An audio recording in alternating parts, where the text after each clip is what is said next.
అందరికీ నమస్కారములు. ఈరోజు విద్యుసులపై చాటుకుని ఫస్ట్ పుట్టినీళ్ళు ఆశ్రమంలో ఉన్నాము. లక్ష్మి భర్త కోసం మనం 34 రకాల వస్తువులు తీసుకుని మన ఆశ్రమం నుంచి వెళ్తున్నాము. ఆమె నేను వస్తానమ్మా, ఒకసారి మీ ఆశ్రమం చూస్తానన్నా. శ్రీరామ్మ చూసుకుని ఎవరన్నారని చెప్పి లక్ష్మి పిలిచాము. ఇంకా ఆమె ఎలాగో 34 రకాల వస్తువులు ఇస్తున్నాము. మన ఆశ్రమానికి వచ్చింది ఒక ఆడబిడ్డ. అందుకు ఆమెకి పసుపు గాజులు ఒక 2 బ్లౌజ్ పీసులు బట్టి ఆమెకి ఇస్తున్నాము. లక్ష్మి భర్తకి ఆరోగ్యం మురళి ఆయన పేరు. తొందరగా ఆరోగ్యం కోరుకోవాలని నేను మనస్ఫూర్తిగా భగవంతుని ప్రార్థిస్తూ ఆమెకు పసుపు కాలుస్తున్నాను. ఎంతో సంతోషంగా ఉంది నాకు.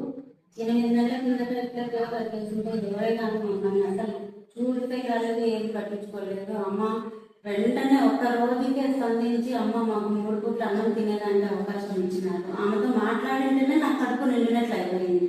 మేము ఎన్నో ఆకలితో ఎన్నో రాత్రులు ఎన్నో పగలు గడిపినాము. ఆయన మాకు మగపిల్లలు ఎవరు లేరు, 2 కూతుర్లే. వాళ్ళకి పెళ్లిళ్ళు చేసి పంపించేసినాము. మేము ఇట్లా యాక్సిడెంట్ అయినందుకు చాలా ఇబ్బందులు పడినాము, చాలా బాధలు పడినాము. అయితే మమ్మల్ని ఆదుకోవడానికి ఎవరే కానీ రాలేదు.